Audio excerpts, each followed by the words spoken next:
बिस्मिल्लाहिर्रहमानिर्रहीम। तो आज हम अपना पॉलिटिकल साइंस पेपर 2 का सिलेबस स्टार्ट करते हैं। सबसे पहले है हमारे पास ईस्टर्न ऑन बिहेवियरलिज्म। तो इसका लेक्चर नंबर 1 स्टार्ट करते हैं पॉलिटिकल साइंस का, डेविड ईस्टर्न की पॉलिटिकल सिस्टम थ्योरी। ये पीएमएस में ऑलमोस्ट हर पेपर में आई होती है। तो सबसे पहले हम ईस्टर्न की थ्योरी पर जाते हैं। So before eastern there was the traditional political science. It was before 1950s and Eastern की जो हमारे पास theory I that came after 1950s about. सही. So primarily traditional और Eastern की theory का फ़र्क हमें पता होना चाहिए और इसको आज हम introduction में लिखेंगे कि the primary focus of the traditional political science was on formal institutions यानी judiciary, legislature, executive, but they were not targeting the political behavior of individuals. Political culture, civic culture, humans' emotions, cognitive abilities, those were completely forbidden and they were not discussed in the political science before Eastern's behavioralism. Likewise, in traditional political science, the normative evaluation was being done. Means कि क्या system में होना चाहिए, institutions को इस तरह perform करना चाहिए, but there was no knowledge of empirical explanation. Empirical explanation tells कि इसको ये किस तरह काम कर रहा है. फॉर इंस्टेंस पूरी की पूरी हाइपोथेसिस, साइंस जैसे काम, जैसे किसी ने साइंटिफिक रिसर्च या एक्सपेरिमेंटेशन किया और जिसमें सबसे पहले हाइपोथेसिस आती है, उसके ऊपर सबसे पहले बल्कि हम लोग ऑब्जर्वेशन करते हैं, फिर हाइपोथेसिस, फिर डाटा कलेक्शन, उसके ऊपर सैम्पलिंग, एक्सपेरिमेंटेशन और फिर उसकी रिसर्च होती है, एनालिसिस किया जाता है कि क्या ये रिसर्च ठीक भी है या नहीं. तो ये पूरा पूरा एक साइंटिफिक प्रोसीजर है जिसको एम्पेरिकल एक्सप्लेनेशन किया जाती है. लेकिन इससे पहले सब पॉलिटिकल फिलोसोफर जो थे, Aristotle, Farabi, they were using the normative evaluations. Likewise methodology का अगर हम बात करें तो दैट वाज स्पेकुलेशन बेस्ड, यानी कि वो अपने आइडियाज़ लिखते थे.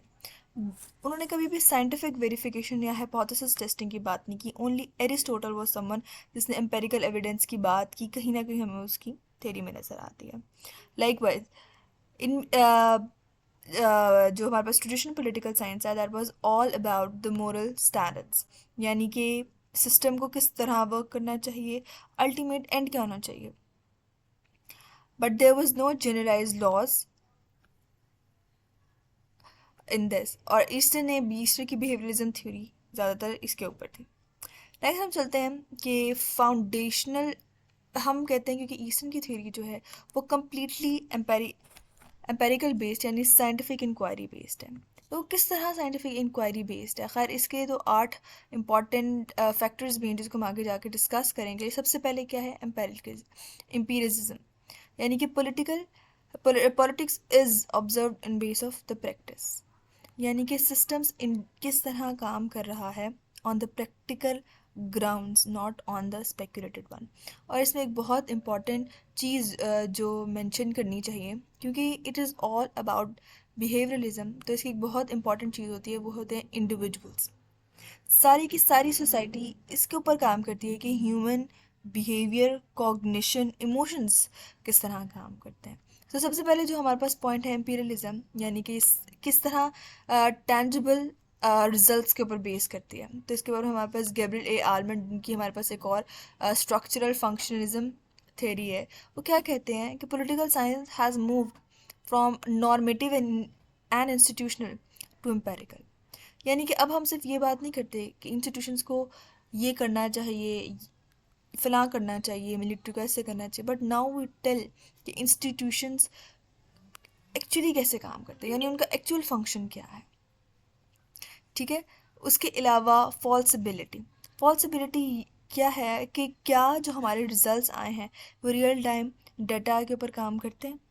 फॉर इंस्टेंस कि हम इस पे कोई भी एग्जांपल ले सकते हैं कि वो हमारे पास ये डाटा है कि पाकिस्तान में स्ट्रेस किस तरह सुसाइड से रिलेटेड है, क्या हम लोग इसके ऊपर रियल वर्ल्ड डाटा मौजूद है कि नहीं है. इस तरह की जो चीज़ें होती हैं कि क्या हमारा डाटा वेरीफाइबल है या नहीं है. Third one is value free analysis, यानी कि जो ऑब्जर्वर है वो अपने वैल्यूज़, अपनी बायसनेस कभी भी फैक्ट्स कलेक्ट करने में नहीं लगाएगा। ठीक है, इसमें max weber was all about कि वैल्यू और जो वैल्यू और हमारी जो साइंटिफिक इंक्वायरी है वो हमेशा अलग होनी चाहिए। सही। उसके बाद नेक्स्ट वन इज़ क्वांटिफिकेशन, यानी कि the measurement enable systematic generalisation across the nations, यानी कि इस हर नेशन में वो चीज़ ऑब्जर्व हो, ये नहीं कि एक पर्टिकुलर डेमोग्राफी के ऊपर वो काम कर रही हो। ठीक है। तो अब ये कितनी अच्छी आलमन ने, गैब्रियल आलमन ने अपनी जो बुक है सिविक कल्चर, उसके अंदर ये बात मेंशन की है कि स्टेबिलिटी ऑफ डेमोक्रेटिक सिस्टम किस चीज़ पे डिपेंड करती है, पॉलिटिकल कल्चर और पॉलिटिकल स्ट्रक्चर। पॉलिटिकल कल्चर किस तरह की, क्या वो सब्जेक्ट है, पैट्रियार्कल स्ट्रक्चर है या फिर पार्टिसिपेटरी है, और दूसरी तरफ क्या है पॉलिटिकल स्ट्रक्चर, क्या वो डेमोग्राफिक है या उसके अंदर सोशलिस्ट है। ये दो चीज़ें बहुत अफेक्ट करती हैं कि किस तरह एक पॉलिटिकल सिस्टम काम करेगा। नेक्स्ट हमारे पास क्या है, 8 फैक्टर्स ऑफ बिहेवियरलिज्म। तो इसको तो हम लोगों ने बिल्कुल फिंगर टिप्स पे ही याद रखना है। First one is verification. Verification ये है, मैंने आपको पहले भी बताया कि जो भी रिजल्ट्स हैं क्या वो प्रैक्टिकल ग्राउंड्स पे काम करते हैं या नहीं करते। टेक्निक्स, यानी हम सैम्पल कलेक्ट कर रहे हैं, डाटा कलेक्ट कर रहे हैं, कौन सा डाटा यूज़ कर रहे हैं, क्या वो डाटा यूनिवर्सल है, रैंडम है, कैसा डाटा है। और क्वांटिफिकेशन, यानी कि हम अपने डाटा से प्रॉपर रिजल्ट्स निकाल रहे हैं, यानी कि हम ये देख रहे हैं कि किस तरह आईएमएफ और इन्फ्लेशन का रिलेशन क्या है। अब इसको क्या हम वेरीफाई कर सकते हैं, कौन सी टेक्निक्स अपना रहे हैं, डाटा किस तरह क्वांटिफाई किया जा रहा है। और वैल्यू फ्री, वैल्यू फ्री ये है कि कभी भी बायसनेस, इंडिविजुअल की बायसनेस उसमें ना हो। फॉर इंस्टेंस कि मैं कंपेयर कर रही हूँ पॉलिटिकल इवेंट्स या पॉलिटिकल हिस्ट्री डिफरेंट पॉलिटिशियंस की 1947 से अब तक, तो उसमें मेरी कोई बायसनेस ना शामिल हो कि वो पीटीआई की है, पीएमएलएन की है। It will be pure value free. Next one is systemisation, यानी कि प्रॉपर स्ट्रक्चर और सिस्टम के थ्रू मैं अपना हाइपोथेसिस को प्रूफ करूं, ना कि किसी भी रैंडम के थ्रू। इंटीग्रेशन, यानी कि हमारी जो बिहेवियरलिज्म है it is completely an integrated science, it's not an isolated. यानी सोशियोलॉजी का ह्यूमन इंसान कैसे उस पर काम करें, डिफरेंट इन्वायरमेंटल फैक्टर्स कैसे काम करें, ह्यूमन साइकोलॉजी का उस पर क्या काम है, एंथ्रोपोलॉजी का क्या काम है, इसका बहुत फ़र्क होता है। फॉर इंस्टेंस जैसे लाहौर या पंजाब जैसे इलाके हैं जिनके अंदर बहुत डेवलपमेंट हो रही है, तो ये चीज़ें जो हैं ह्यूमन साइकोलॉजी, वहाँ पे रहने वाले लोगों और अल्टीमेटली पॉलिटिकल बिहेवियर को अफेक्ट करेंगे। तो इस तरह हम ये कह सकते हैं कि ये एक इंटीग्रेटेड सिस्टम है और ये एक प्योर साइंस है। प्योर साइंस कैसे है कि इसके अंदर सब के सब हम लोग इंपीरियल अप्रोच अपना रहे हैं, डाटा कलेक्ट करें, टेक्निक्स, इन शॉर्ट ये सारे क्योंकि फैक्टर्स इसमें, तो इट्स अ प्योर सोर्स। और रेगुलरिटीज़, यानी कि जो हमारा डाटा है, जो रिजल्ट्स हैं वो स्पेस और टाइम में प्रूफ किए जा सके। जैसे देर आर डिफरेंट थेरीज, अगर हम अपनी खल्दून की थेरी देखें या मार्क्स की थेरी देखें, कार्ल मार्क्स की, they are still relevant till today. तो हमारा इस सारे का सारा, these are the main factors of behaviourism.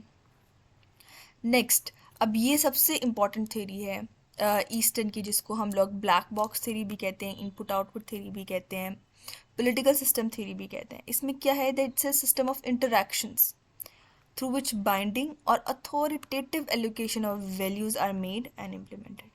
सबसे इम्पॉर्टेंट क्या है, वैल्यूज़, या हमारे पास कोई भी बाइंडिंग है, यहाँ बाइंडिंग को हम एज अ लॉ कंसीडर करेंगे, कोई भी लॉ। फॉर इंस्टेंस जैसे recently domestic violence law bill present हुआ है पंजाब में, तो क्या वो बिल कैसे पास हुआ है, अथॉरिटेटिव। अथॉरिटेटिव क्या मतलब, असेंबली से पास हुआ है, मेड यानी वहाँ से पास हुआ है और अब उसके ऊपर इम्प्लीमेंट किया जा रहा है, यानी कि जो इम्प्लीमेंट नहीं करेगा उसको पेनल्टीज फेस करना पड़ेंगी। सही। तो अब ये जो है ये सारा हमारा ब्लैक बॉक्स थ्योरी है। इसके कंपोनेंट्स अगर हम देखें तो सबसे पहला कंपोनेंट है इनपुट, यानी वो चीज़ें जो सिस्टम के, यानी पॉलिटिकल सिस्टम के अंदर जाएंगी, और आउटपुट जो कि एज अ रिज़ल्ट ऑफ हमारे पॉलिटिकल सिस्टम जो डिसीजंस लेगा उसके रिजल्ट में क्या होगा। और इस तरह that this is a feedback loop. सबसे पहले देखें क्या होता है कि हमारे जो सिस्टम है, लोग कहते हैं कि हमें हेल्थ की पॉलिसी चाहिए, हमें एजुकेशन की पॉलिसी चाहिए, हमें वुमेन राइट्स की पॉलिसी चाहिए, हमें रिसोर्सेज चाहिए कि एनएफसी अवार्ड के अंदर आप करें बलूचिस्तान को, बलूचिस्तान के पार्ट को जो एनएफसी के उसके अंदर उसको रिवाइज किया जाए। ठीक है, दूसरी चीज़ क्या होती है, सपोर्ट। क्या इसको लेजिटिमेसी है, क्या हमारे कॉन्स्टिट्यूशन में इसको कोई, फॉर एग्जांपल अगर हेल्थ की पॉलिसी देखें तो इसके ऊपर कौन से इस वक्त लॉज बने हुए हैं, कितने लोग इस पे काम करें, कॉम्प्लाइंस क्या है। अब ये सारी चीज़ें जो हैं जब हमारे पॉलिटिकल सिस्टम में जाती है, यानी कि हमारी national assembly, parliament, MNA, MPAs एक प्रॉपर चैनल के थ्रू जब ये हमारे legislative structures for instance parliament में आती हैं, तो क्या होता है कि हमारा पॉलिटिकल सिस्टम इसके ऊपर डिसीजंस लेता है, पॉलिसीज़ बनाता है। फॉर एग्जांपल हेल्थ की पॉलिसी बनी है कि लोगों को हेल्थ की बहुत प्रॉब्लम है, गरीब आदमी नहीं इलाज करवा सकता, तो गवर्नमेंट ने कहा कि सेहत कार्ड की सहूलत आप इसमें लॉन्च करें। सही, तो सेहत कार्ड के रिज़ल्ट में क्या हुआ, क्या लोगों की डिमांड्स पूरी हुई? नहीं। मिडिल क्लास की डिमांड प्रॉब्लम्स तो वहीं पर हैं। क्या लोगों को इसका, क्या इस पॉलिसी को इतनी सपोर्ट मिली? नहीं मिली। तो क्या ये दो प्रॉब्लम्स दोबारा हमारे सिस्टम के अंदर आएंगी और फिर दोबारा ये साइकिल चलेगा। इस तरह ही एजुकेशन का साइकिल चलेगा, इस तरह ही हमारा पॉलिटिकल स्टेबिलिटी, इकोनॉमी का साइकिल चलेगा। यानी एक फीडबैक लूप बन गया है। This is working in a loop and it is basically targeting two things, demands of people and support by the people. ठीक है, तो इस तरह ये साइकिल चलता है। अब हम देखते हैं पाकिस्तान के सिस्टम के अंदर, पॉलिटिकल सिस्टम के अंदर ये कैसे काम करता है। सबसे पहले पाकिस्तान के अंदर जो भी पॉलिसी बनती है that has to overcome all these. For example heterogeneous ethnicity, हर एथनिसिटी के डिफरेंट प्रॉब्लम्स। लिंग्विस्टिक, सराइकिस्तान का सबसे बड़ा प्रॉब्लम क्योंकि उन्होंने लिंग्विस्टिक है कि हमें we are under representative. Economic problems, religious demands, Shia Sunni conflict, इसके अंदर हम ये चीज़ ले सकते हैं क्योंकि इनपुट्स बहुत ज़्यादा हैं और पॉलिटिकल सिस्टम तक पहुंचने का जो रास्ता है that is not linear. MNA, MPa का सिस्टम बहुत ज़्यादा कॉम्प्लेक्स और ब्रोकर्ड है, इसलिए यहाँ पे हमारा सिस्टम क्योंकि प्रॉपरली, कोहेरेंटली, फ्लॉलेसली काम नहीं करता, तो पॉलिटिकल सिस्टम इन सब डिमांड्स को नहीं, इनपुट जो हमारी इनपुट है यानी जो डिमांड्स है इनको कंप्लाई नहीं कर पाता। एज अ रिज़ल्ट क्या होता है, जो डिसीजंस होते हैं वो अथॉरिटेटिव बन जाते हैं क्योंकि वो तमाम सेट ऑफ पॉपुलेशन को नहीं फुलफ़िल कर पा रहे होते हैं।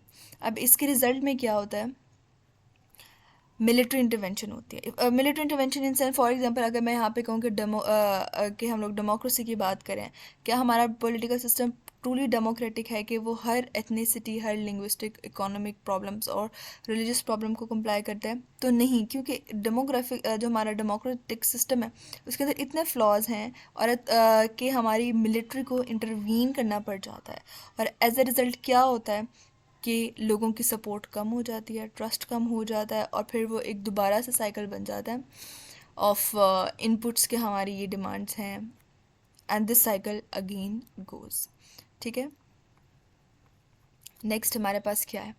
ठीक है, तो ये हमारे पास वैल्यू फ्रीडम फैलेकेसी, यानी कि फॉर एग्जांपल कि अगर आप क्या कर रहे हो कि अपना आइडियोलॉजिकल बायसनेस शो कर रहे हो सिस्टम के अंदर, तो वो कभी भी आप बिल्कुल आप न्यूट्रल डिसीजंस नहीं ले सकते। जैसे कि हमारे पास लियो स्टॉर्स का ये कोटेशन है कि social science that can not speak of tyranny with same confidence as medicine speaks for cancer. जैसे कि एक रिसर्चर है, साइंस का, बायोलॉजी का रिसर्च है, वो ब्रेस्ट कैंसर पे काम कर रहा है, वो बिल्कुल वही बातें बोलेगा जो उसके वो नोट्स में लिखी है, उसको अपना बायसेस शो करेगा ही नहीं। उसको क्या फ़ायदा, क्या नुकसान, अनलेस एंड कि भाई उसने अपनी कोई मेडिसिन या अपनी कोई दुकान बेचनी हो। ठीक है, लेकिन एक पॉलिटिकल साइंटिस्ट या एक जो एडमिनिस्ट्रेटर है वो हमेशा जब भी कोई पॉलिसी बनाएगा वो उसमें अपना पब्लिक चॉइस थ्योरी इस पे लगेगी कि वो अपना इसके अंदर फ़ायदा देखेगा कि किस तरह ये थ्योरी उसको अफेक्ट करेगा, यानी it's a stomach without the mouth. ठीक है, द ब्लैक बॉक्स प्रॉब्लम, ये सारी ब्लैक बॉक्स का प्रॉब्लम जो है ना, ये हम जो ऊपर ईस्टर्न की थ्योरी पर है ये वही है।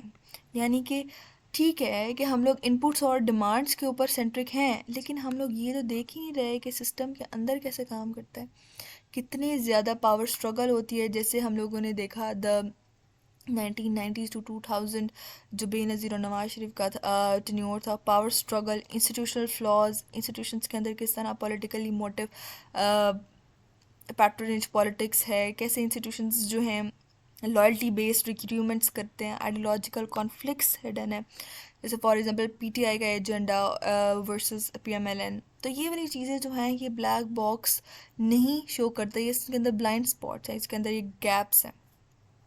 नेक्स्ट हमारा क्या है कि पोस्ट बिहेवियरलिज्म सिस्टम, यानी कि अब हम क्या करें कि this is not just science, we are joining science with the actual life purpose. यानी कि ठीक है, पहले क्या हुआ कि हम लोगों ने कहा कि साइंटिफिक स्टडी है, ये एक एम्पेरिकल मेथड है, इसको हम वेरीफाई कर सकते हैं, लेकिन क्या इससे हमारी वैल्यूज़ रिलेवेंट है हमारी आजकल की, क्या जस्टिस प्रोवाइड हो सकता है, यानी कि वी आर एक्चुअली को relating our science with our purpose. तो ये हमारा सारा का सारा एक लेक्चर था डेविड ईस्टन के ऊपर। ठीक है, ये एक स्लाइड रह गई थी कि ये हम किस तरह जॉइन करता है हाइपर फैक्चुअलिज्म और ग्रैंड थ्योरी के दरमियान का ये रास्ता है, यानी कि ना ही ये सिर्फ आइडियोलॉजिकल और एजम्पशन बेस्ड बातें हैं, या फिर ये सिर्फ जो है ये एक एम्पेरिकल ग्राउंड नहीं है, ये उन दोनों के बीच का रास्ता है, सही है। So this is all. इस बिल्डिंग में हर एक में कुछ मैंने स्कॉलरली इनसाइट्स भी ऐड किए हुए हैं, so just have a look and read of this.